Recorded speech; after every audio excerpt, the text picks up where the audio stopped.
Well, hi guys. I am really excited because I have not only a brilliant expert when it comes to seduction and working with guys who are shy and who have a hard time with women, but he's also a very dear friend of mine and a confidant of mine, Tripp. Welcome.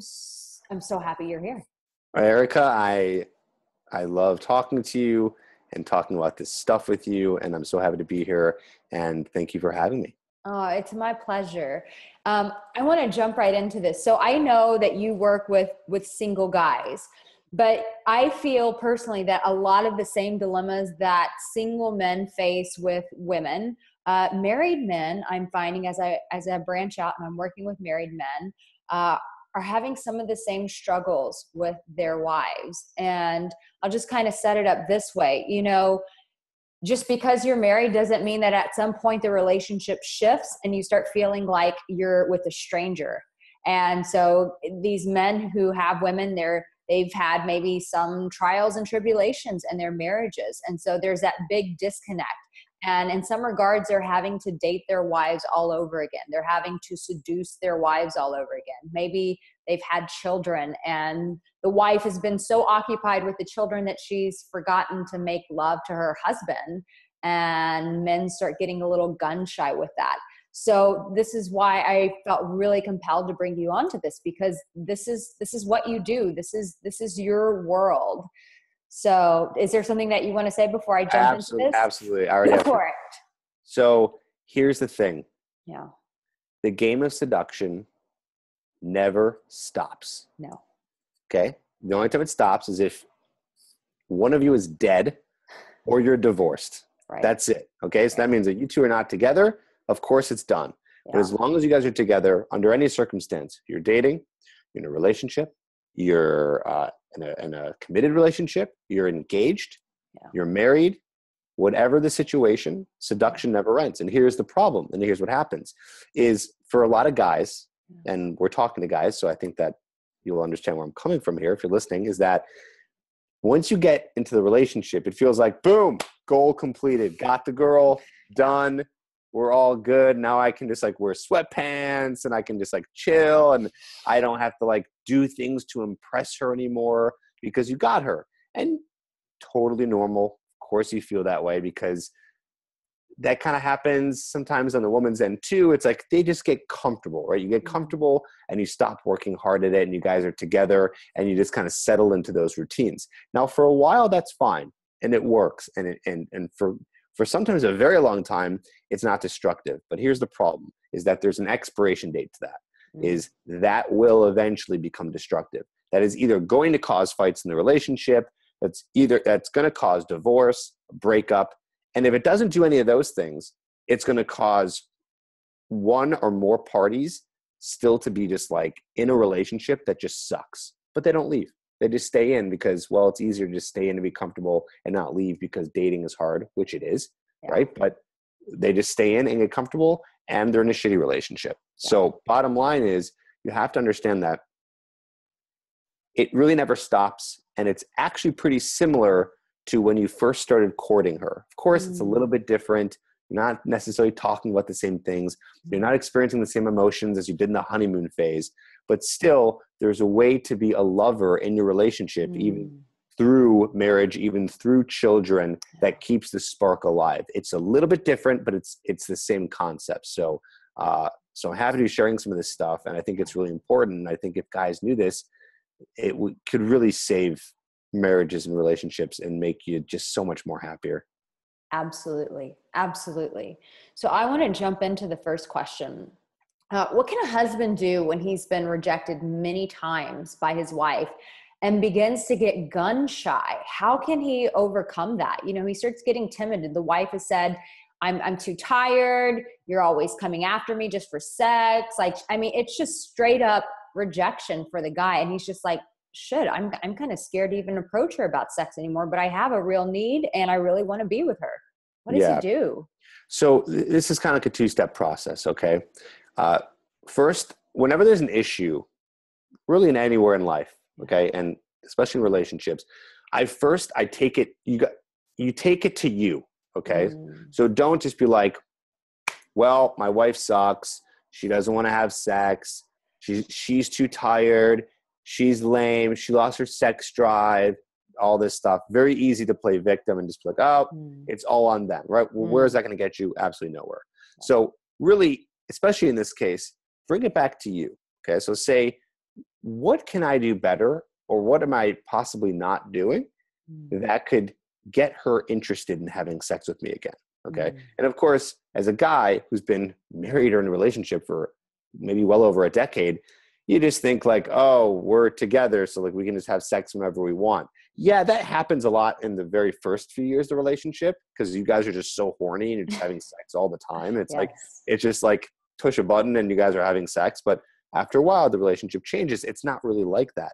So this is where the seduction comes back into play. So you can say, what can I do? Well, here's what you shouldn't do, right? Like maybe you shouldn't be coming home from a really long, hard day of work where you're kind of stressed out, she's kind of stressed out, and you kind of had dinner, and like at dinner, you guys weren't really talking to each other. And then finally you're in bed and you're like right about to go to bed and you're just like want to fall asleep because you're cozy, you just want to go to bed from this long day. And then you're like, tap, tap, hey, do you want to have sex? Like, you really think she's in the mood for that? Right. I mean, honestly, probably not. So really think about, why is she rejecting you? Like, does she have a pretty good reason? And she probably does, because again, she's not being seduced. So there's a lot of things you can do. First thing is, if you know you want to have sex, let's say, let's go back even further. Let's say you're like, all right, I want to have an amazing sexual night with my wife, and we haven't slept together for like a couple weeks. And even when we did, it was just kind of like, pump, pump, pump, and it kind of ended. Like, what, yeah, right, terrible. Like, what could you do? Well, here's one idea. Ask her out on a date. Just pretend like this is like, you know, the 5th or even like 10th date that you guys have ever been on. What would you be doing? Damn straight. You'd be dressing your best. You put on your best cologne. You look really good. You pump yourself up. You'd find an amazing spot, right? You'd kind of take care of it for the night, right? This is all the game of seduction, right? It's like tell her like, listen, we're going to go somewhere really nice. I haven't taken you out. Say those words. Say, I want to take you out, right? That makes her so turned on. Like, I want to take you out Saturday. I found this great place. Like, lead the whole interaction all the way through. Like, bring in that like guy who was like ready to impress her in the very beginning. Bring that guy back that night. I mean, this is easy stuff, by the way. Like, how hard is it to do this? Just set up a date, find a nice restaurant, put on some nice clothes, tell her to look nice because you want her feeling sexy and sexual. Because when she does, she's going to be more turned on. And, you know, be chivalrous, you know, take an Uber, open the door for her, have a few drinks, have a nice night. It's done. You go home, like, she's going to want to jump your bones. Okay? Yes. Now, this is where part 2 comes in. If you try things like that, that's just one thing. You know, maybe other things are, you know, when she comes home from a hard day, you just kind of swoop her off her feet, you pick her up and you say, honey, I love you so much. It's so good to see you. Like, we just haven't spent enough like quality time together. Come here. Like, how was your day? Like, spending that time with her and then, you know, moving on to like a little foreplay and then finally in the bedroom, things like that. So if all that stuff I just said there isn't really working, like she's not really playing into it. She's like, you want to go to a restaurant? Like, I don't, like, why we don't have the money? Like, what, we shouldn't do that. Or she's like, oh, can you put me down? Like, I've had such a long day. Like, the last thing I want is you to like hug me right now. I need some space. And if like you're attempting to show her love in the way that she receives it, and it's not really working out, that's when I say, okay, you've given it your best. You've tried some things. Something's off. Now it's time to communicate. Now it's time to sit her down and say, hey, you know, I've noticed that, you know, our sex life has taken a turn over the past 2 weeks, month, year, whatever it's been. And say, you know, I feel like I've been putting a little bit of effort into trying to change that, but it doesn't seem to be working. What am I missing here? You know, say something like that, copy those words, or just any way that's coming out like that, where you can sit down in a very non-judgmental, like, you never want to have sex with me. Like, that's going to just get her in defensive mode. So you say how you feel. This is how I feel. I feel like I've been doing some things. I love you. I want to make love to you. And I'm not sure what's going on. And just kind of leave it more open so she can vent to you. And you'd be surprised. Sometimes that night you're having sex because she just there's tension in the relationship, a billion reasons why, which you don't know of why the sex life is not there. And that conversation will hopefully save it, or at least start opening up conversations that you didn't even realize were happening, like think of things that were happening in the relationship where it wasn't really working out. And that's amazing, by the way, because you saved yourself a lot of hell, and now you can have the conversation that it's bigger than sex. Depending on what the situation is, you would know, depending on what's going on in your relationship. So that is so good, so solid, and yet so practical. totally. This is why you're here, my man. All right, here's the next. Yeah. How can a man get more comfortable by being assertive with his wife when it comes to the bedroom? Now, this is what I mean by this. Like, the Me Too movement, all these things, so many things. Men are getting a little bit sensitive, even in the bedroom. Married men, where there's not a lot of problem. I'm just going to keep it very real. When I talk to other married women, a lot of times they would say, I just wish my husband would pursue me, and I wish he would just me. Yeah. Yeah. We as women, we want that. And I'm hearing men say, I want her to pursue me too. And I get that, but you still got to be assertive. You still have to pursue your woman. What can you do about that? I think this is all in mindset. I think that we have learned as guys, we've really learned that women don't like sex. Like that's what we were kind of brought up upon. Wrong. And I think, right, of course, right? That's 100% wrong. So we think that but that's the thing. Like, I know if a guy's listening right now, he's like, wait, no, I know that women like sex. Like, yeah, you know that women enjoy sex and you like it, but do you really know like how much women really like sex? Yeah. And here's the thing. You're brought up by media and society to think like, okay, well, at least out for Americans, it's like in America, you're shamed as a woman to be sleeping with a lot of men. Okay. You are labeled as a slut, dirty, things like that. And as a guy, you're more praised for it. So women, because of that reason, tend to hold off longer. They'll also hold off longer because it takes a little bit longer for a woman to know that she's attracted to a man, and because she has more to risk because of pregnancy, all these different things. So naturally, this is kind of the way it goes. It's like, oh, women kind of like protect themselves more and act as though like they're holding back the sex, but really in their mind, they want to have it really badly. Absolutely. And I think on a deep primal level, they wish they could just be so free about sex as guys are, and if you've ever, and this, like when women get together and talk about sex, they're just as dirty as guys. Like, a guy goes, oh man, like I had the best sex last night. She was like, going down on me and all this stuff. Like girls are like, oh my God, like they're saying the same things, but like in the woman version, right? Like, oh my God, like he ate me out. It was amazing. I had 5 orgasms. Like they're talking like that. He had such a pretty penis. Yeah, right. Except it's a little bit even dirtier than that. Like, oh, his cock was amazing. They're talking like that. Yeah. This is what's going on. And as a guy, you need to understand this. And I think if you understand it and know it, then you're not going to be as afraid to assert yourself in the bedroom, to understand that she wants it and she wants it bad and she wants it from you. And if she's attracted to you and she's married to you, she wants it. Yeah. Right. Yeah. So it's like, you don't need to be afraid because all parties want it. Now, of course, there's a lot of things happening right now with the Me Too movement and all these things. And I fully believe in consent, and even getting consent when you're in a relationship. Like, no one just owes you sex ever, no matter what. Like it's not ever owed. So you should be communicating to your partner. But another thing is now that you understand that women like sex, not the worst idea to just, again, back to communication, talk to your partner and be like, hey, I want to try some new things. And I want to know, like, where's your threshold? Like, what are you into? Like, where can we take this? I want to know. And then that gives her the platform and safe space to be like, well, I'm glad you asked. Like, this is what I would like to try. And I don't think if a woman is like been holding back for many years that she's all of a sudden like, oh, glad you asked. Here's all the things. Like, you got to kind of come in softly. I would maybe come in and say like, hey, these are the things that I want to try. This is what I like. Like, and then you can say to her, like, I hope like you wouldn't judge me for liking these things. Because if you say that to her, that kind of says to her that you're not going to judge her for saying the things that she likes in the bedroom.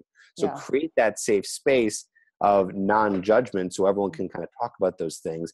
And then boom, you guys are in the bedroom and you can assert yourself to wherever it leads and whatever she wants. So I'd say that's good to know going into it. Yeah. And I think just speaking directly to it, saying, you know, I want to show up more assertively. I feel like that you need that. I need that. So what does that look like for you? What do you feel comfortable with? I And love that. just make it very clear between one another. Take out the unknown.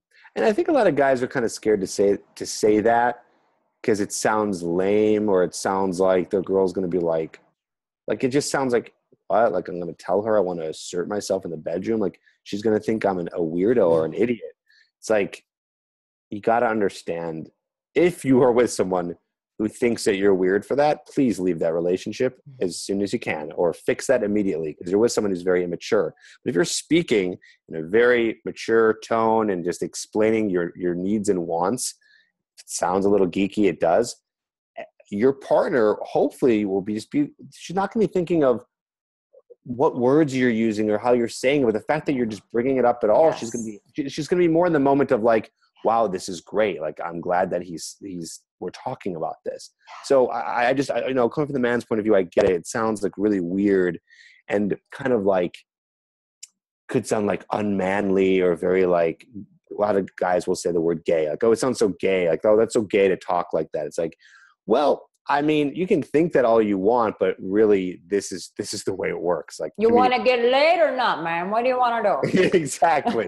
You know what I mean? Like, you're going to have to just pull the trigger and just be mature about it and speak to her, because it will be fine. Trust me. Which is so perfect. That leads into my next question, which is, why do men have such a hard time voicing their needs? We're not used to it. And we're not given the platform to do it from a very young age. Yeah. You know, we, depending on what generation you were raised by, I think it's going to change in the generations to come. Yes. As I think men are becoming more sensitive and more vulnerable and learning like, hey, let me actually say, we are sensitive. We're already sensitive. We're already vulnerable. Yes. It already exists. It's Come just on. happening up here. Come on.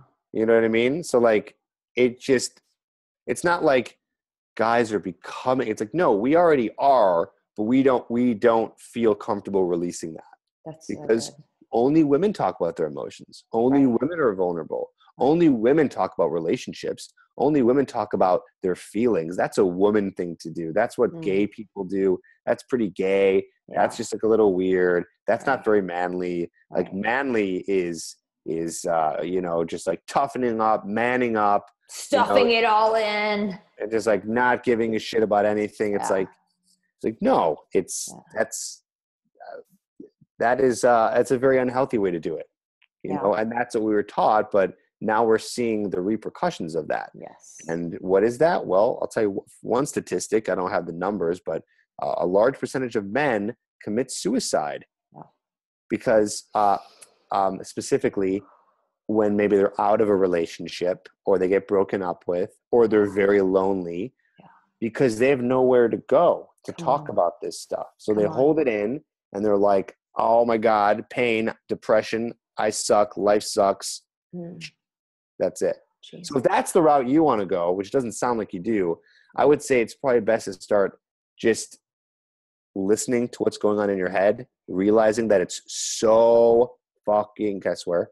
Yeah, of course you can. So normal. Yeah. It's so normal. Yeah. You're a human. We have emotions. Come on. Okay. Talking about that stuff is not going to, it's going to do the opposite of kill you. It's going to save your life. Yes. And it's going to be okay.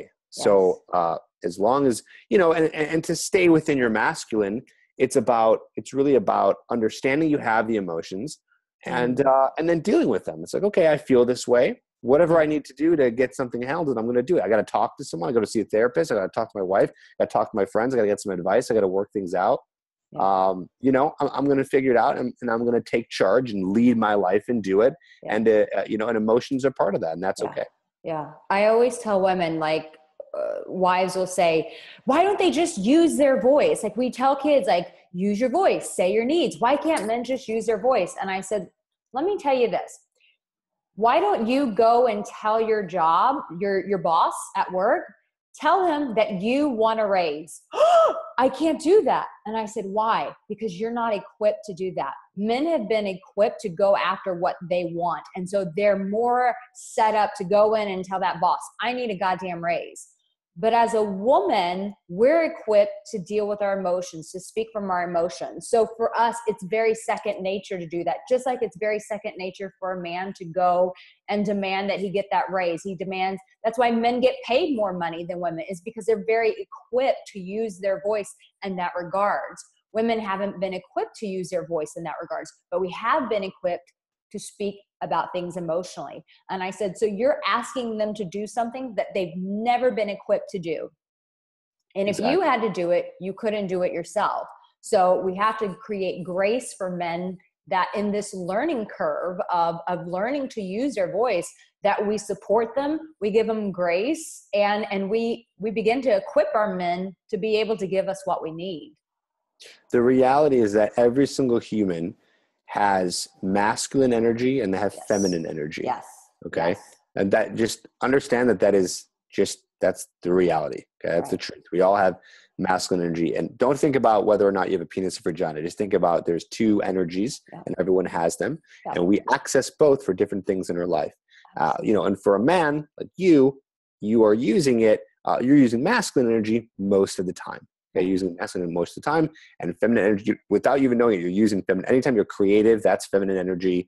Anytime you're talking about your emotions, that's maybe a little bit more feminine energy.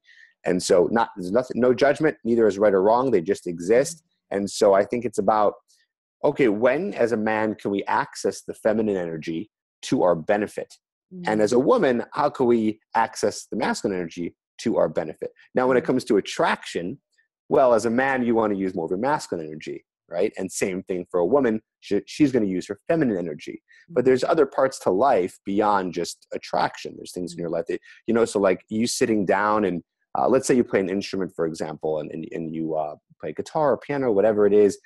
In that moment, you're accessing feminine energy. Okay. I don't know in the details of how it all works, but just the openness, the creativity, the flow, like that's the improvisation, like that's all feminine energy that you're accessing right there.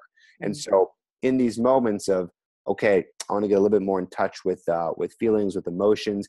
And so feelings and emotions is not feminine. It's the openness of expressing those emotions and those feelings. That's where you hone in on the feminine energy and use that to say, okay, I'm going to take what I already have because I'm a fucking human and it's normal. It's okay. And I'm going to release it at the appropriate time when I need to help myself. That's so good. That's so good.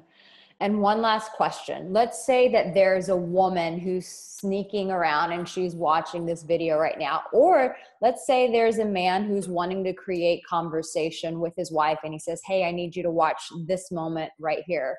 And the question is this: what can a woman do to champion her man so that he feels like the boss? He feels like the hero. He feels like the champion, not only at work, but at home as well.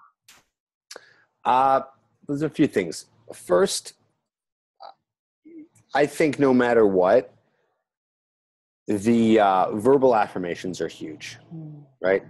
Like they go a long way. We hear you loud and clear. When you tell us, how amazing we look for the day, when you tell us how proud you are of us, when you show gratitude towards whatever we do, here's just like a tiny example. Let's say, the sink is broken and she wants her man to go fix it. There's a couple ways to do that, right? You can say, honey, the sink is broken again. Will you please fix it? Like you tried to fix it last time, it didn't work. Like, what are we going to do here? Or you're going to be like, sink is broken again. Fix it, please. Or you're just like texting your husband, sink's broken, please fix, right? Very just like, okay, honey, whatever you want, honey. Sure thing, honey. Right. But if you come at it with something like, I'm saying this is the woman speaking, like, honey, the sink is broken again and you're so good at fixing things around the house. And I always appreciate when you do it. Would you be able to do it tonight when you come home? That would be huge. As a guy, I'd be like, you got it. Like, I'd be like, no, I'm going to fix that sink and I'm going to fix it good. You know what I mean? It's like that just like verbal affirmation of showing that you're grateful for us, that you love us, that you support us, and not nagging us or making us feel low. That's energy draining, right? So when you do that to your man, his energy drains. How do you think he's going to be treating you? He's not going to be in his full masculine power. He's going to be like castrated and not going to be able to be the full man. And then you're going to be complaining like, oh, why is he never being a man? Maybe because you might have been not treating him like one, right? So, and that's okay. Not everyone understands this, but now we're talking about it. And now you understand. It's like, if you want your man to be a man, treat him like he is the man. Yeah. And that's going to be with, like I said, support, compliments, gratitude. And then, you know, we can go into a whole tangent here, which I know people are really starting to become aware of, the love languages and things like that. Yeah. But then there's that, right? We don't have to go into that, but look up 5 love languages on Google. You'll see which ones they are. It's how people receive love. Yeah. And your husband or your wife might receive love in a certain way. And so that's going to make them feel more empowered as your partner, because they're going to feel loved. So when we just feel loved and supported, we're going to want to do that back to you, and we're going to feel great. We're going to be happy. We're just going to make you happy. And then the world goes round and round. I love it. I love it. Max, thank you so much. You just gave such a wealth of wisdom in this. So if guys want to find you, where would they find you? So you go to trippadvice.com, because my pseudonym is Tripp, T-R-I-P-P, it's 2 P's, trippadvice.com, and you can find me there and get more great advice. Great. I'll put your link up so that they can find you very easily. Thank you so much for this. Thank you for having me. Love you guys.